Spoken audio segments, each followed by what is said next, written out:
दिलं नाही यश आणलंय वढून साऱ्या संकटांशी असं लढून जिद्द होती म्हणून डावलंय करून बसणार नाही लाचार बनून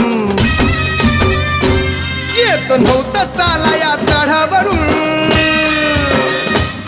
आता तू चालणार गडा